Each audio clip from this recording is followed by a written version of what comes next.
Hey, welcome back to Real Housewives Recaps. Today I'm covering Real Housewives of Potomac, Season 5, Episode 1, Old Testaments and New Revelations. They're back! I'm so excited to be here, to be covering it, to talk about each one of them and get into it. They're back! Can I just start out by saying this is the most beautiful cast photo I've ever seen of any franchise? Holy cow. Not only are the women gorgeous, the dresses, I love this color scheme.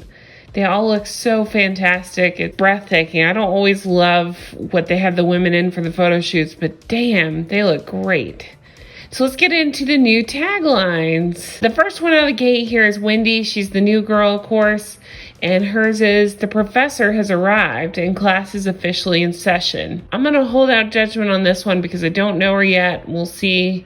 Don't think I love it, but we'll see. The next one is Gizelle, and it says, I'm still the baddest thing walking and the most anointed one talking. And can I just say, I freaking love Gizelle's dress. Look at that. That is a gorgeous dress. I'm completely jealous. That's a beautiful dress. And I like her tagline. The next one is Karen Huger, and hers is Honey. The grande dame doesn't repeat history. She makes it. Okay.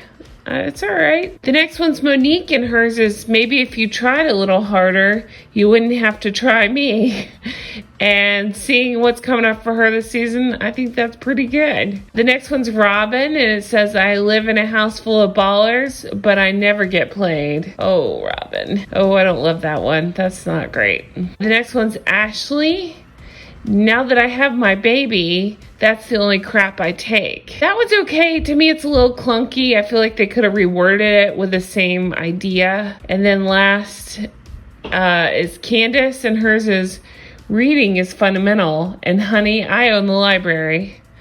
Don't love that one either. Oh, I just don't like Candiace, so maybe that's something to do with it. So next I want to get into some confessional looks. And let's start off with Miss Karen Huger here. What the hell is she wearing? What is this outfit? This is awful. All I could think of was Cruella de Vil. Oh, I just don't love this one. And I don't love this one either, this big orange marmalade thing. I just don't love it. I think Karen is a beautiful woman, but this wig that she wears, this short one, does not suit her at all.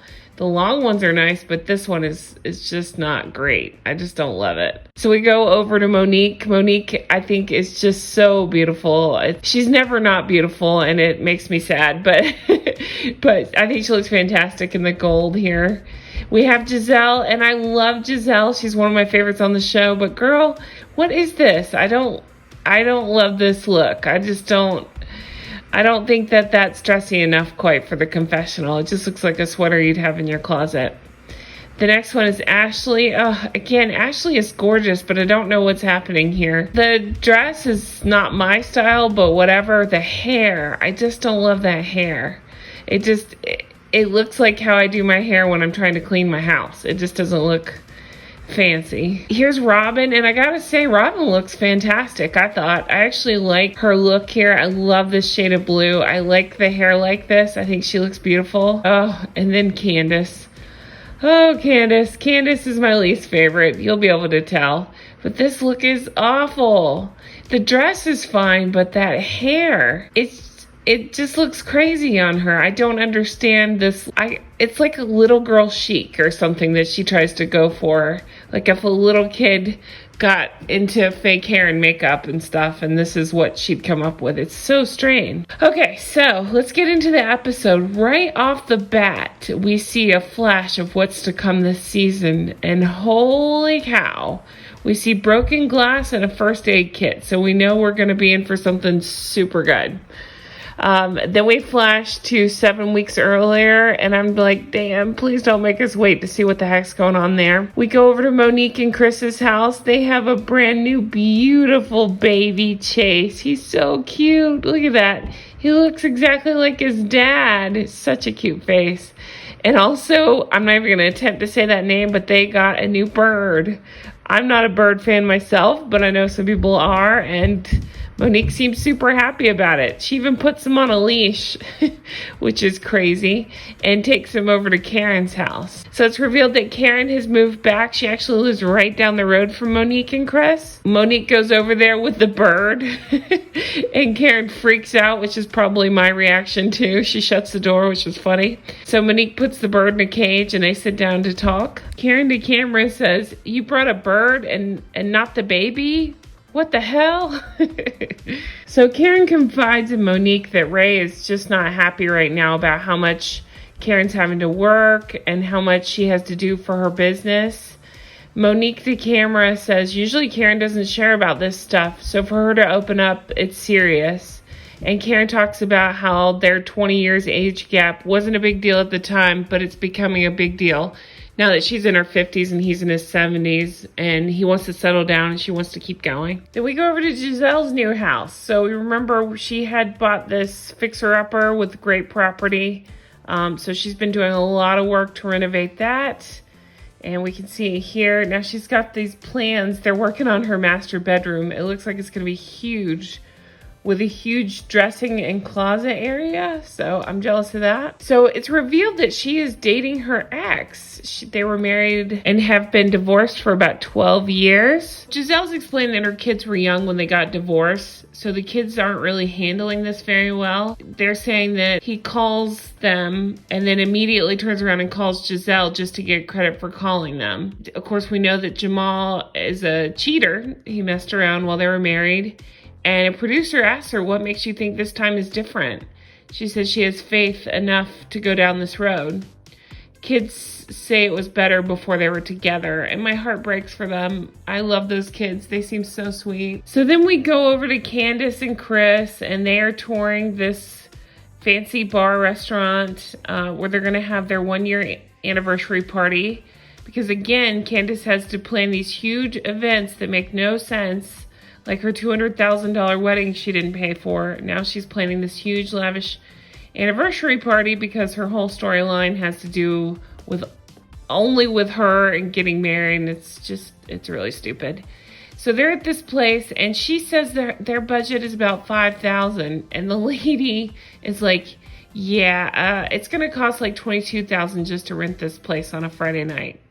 So they decide to have an open bar, and I just think that is the most tacky thing. I know, I'm sure people have done it. I'm sorry, but I don't mean to offend you if you've done it, but I'm just saying, me personally, I would never do that. I would rather pick a cheaper venue so I could swing for the booze. I just can't imagine I can't imagine inviting people to my party and then saying, "Oh yeah, you're gonna have to pay for your drinks." I say that's tacky. Then we have Michael and Ashley, and again, Michael, he grosses me out so bad. But I love this little baby Dean. He is so cute, such a cutie. I cannot believe he's the carbon copy of his dad. It's wild. So they're taking him for a walk. Ashley's kind of talking about how she's been dealing with stuff since the birth and how she's got these anxieties as a mom and stuff, so I felt for her here. Then we go over to Robyn's house. We see her and Juan and their kids, Corey and Carter. So during this, they press a pause button on the screen, which is an effect they did a lot during this episode, where they're pushing pause or fast forward or rewind and stuff. And they show a producer asking, "So when are you and Juan getting married?" She says, for the last 6 years, we've gone around and round on this question. So then they go back to the scene. They're talking about buying a house, and Robyn says she won't do it till they get married. Juan says that they're in a good place and it's something he's into and wants to do things the right way. So they hug, and that's sweet. So again, Candiace goes into this bakery here, and she's planning out for this anniversary party and picking out some desserts and stuff, and Gizelle rolls up. And what is happening? What is this car? So she drives up this car, and I thought maybe she got a new one. No, it's Jamal's. He had left it while he's in Atlanta. So they hug, they meet up, and Gizelle's gonna help Candiace pick out some things for the party. I really don't understand this hat that Gizelle's wearing. So Candiace says she's inviting all the ladies with the exception of Ashley to the party. Gizelle encourages her to try to move past this and just invite her. They start talking. They start talking about this stupid house that Candiace and Chris were looking at. It was $2.5 million. Come on. Gizelle to Candiace says, "You've been very nasty as it relates to my home." And Candiace says to Gizelle, "And you've been very nasty as it relates to my home." So then we see a flash to the Bravo after show where she and Robyn were laughing because Candiace's mom said that Candiace asked for her to pay the $2.5 million for the house that they touted last season. Then Candiace gets on, and this comes up several times, where she is just the devil on Twitter. So she tweets out, "Now Gizelle, as you attempt to rub your coins together to make a teardown look like a home, it's not. And these lies, Dorothy didn't say stuff to you. Stay in your struggle and worry about where you're going to live when your $900,000 cabin caves in." Ooh, Candiace is nasty. That's awful. Gizelle to camera says, "If someone says something Candiace doesn't like, then she goes for the worst thing she can say about you." And they're arguing, and Candiace is doing this weird fakey thing that she does where she pretends like it's okay, but it's not okay. So then Monique and Chase go to visit Ashley and Dean, and they're playing with their babies, and sweet little baby Dean is sleeping in this thing. Monique is saying that she started potty training Chase at 4.5 months and showed that he can pee in a potty, which is crazy, but good for her. Oh. Ashley's telling Monique how she's happy inside her home, but she's scared to go out, and she's been dealing with postpartum depression. They bring up Candiace and her awful tweet about Ashley. So Candiace tweeted out, "Where's your income, Roach? You laid on your back to get the $2 you do get. I've had lots of jobs while you turn tricks to pay your mama's rent. Don't come for me. You won't win." Candiace is so nasty. That's terrible. She apparently tweeted that to Ashley while Ashley was having the baby, and I just don't understand why Candiace is back. And she's so entitled. It's wild. She calls everybody else out for their stuff. If anybody says anything she doesn't like, she loses her mind, says these terrible things. And how dare she call anybody else out for their money situation, because what's her money situation? So Monique says that she and Candiace were able to move forward, and she hopes the same for Ashley and Candiace as well. So it's the night of the party, and the theme of this is denim and diamonds. And I just, oh my gosh, that's so silly. So Candiace is wearing this awful dress. She looks like a figure skater with these awful boots that make no sense at all. Terrible. There's Chris. I gotta give Chris credit here. I actually think he seems like a super nice guy. I don't know how he deals with her, but he does, and they seem to love each other, so good for them. This is where we meet Wendy. I'm not even going to try to say her last name, but here's Wendy, the new cast member of the series. It's Wendy and her husband, Eddie. So it turns out, so Wendy's saying to Karen, "I love the fragrance. I'm going to need a bottle or two."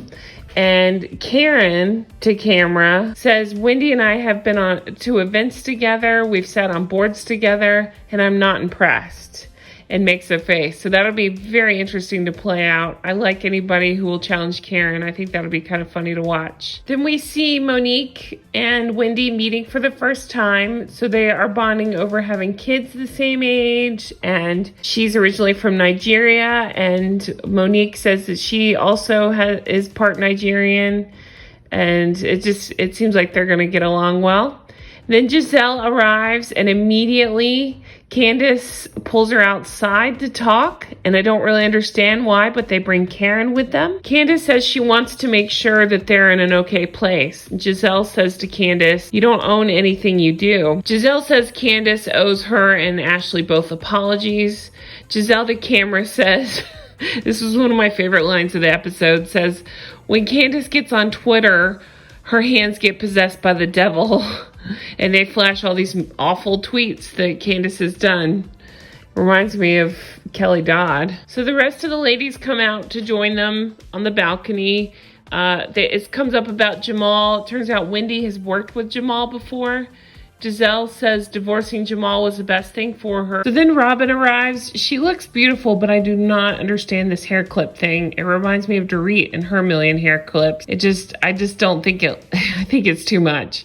So then it's time for the speeches. Of course, Candiace is talking. I'm afraid she's gonna bust into song. It's so weird. She wants to think what she says her two favorite women in the world. Her mom, which is weird for her to say it like that. And she then says Karen Huger, which is wild because her sister is in the crowd. Can you imagine saying that? That's terrible. Gizelle and Robyn kind of look at each other and say, how'd that happen? Karen comes up to talk. She talks about the rebirth of her business and that she and Reah are working on their marriage, which was a very weird time to talk about that. And then Dorothy talks, and it's the most cringy, god-awful thing. She says she's proud of them, and she's happy that Chris is able to make love with Candiace. Oh, that's me cringing. Oof. Candiace to camera says we're celebrating love tonight. She starts solo dancing with Chris, and then we get the voiceover fighting, and we see a clip of what's coming up this season. Holy crap, I'm so excited. So much crazy stuff coming up. So it looks like they go to Portugal. We have a scene of Monique and the bird. Karen is in some sort of parade. They're having some sort of bondage party. Candiace takes a pregnancy test. It looks like it's going to be Wendy versus Ashley. We see a scene of Monique and Chris upset, which sucks because I love Monique and Chris. They have to be okay. Robyn and Juan, they're at therapy together. Karen and Reah are mad at each other. We see Gizelle and Jamal going back and forth. It's not a good year for the marriages, it looks like. Ashley and Michael talking. There's some sort of allegations about Michael going into hotel rooms and some strippers and stuff. Ugh. He's so disgusting. Who knows what's going on with him? And then we have Monique versus Candiace, and I cannot wait to see what the heck happens there. It sounds like it's gonna be big. That is it for the episode. I'm super pumped to be picking the season back up and see where this is all going, and I just love it. So let me know what your thoughts are. I want to hear what you think about the season, what you think about the ladies, where your head's at on this. What do you think is going on with everybody? And I thank you so much for watching my recap. I also cover Real Housewives of New York and Beverly Hills and Below Deck Meds. So be sure to check those out and leave me comments and subscribe. You can follow me on Twitter. I'm at Real Recaps. And I thank you so much for watching. Have a great day. Bye-bye.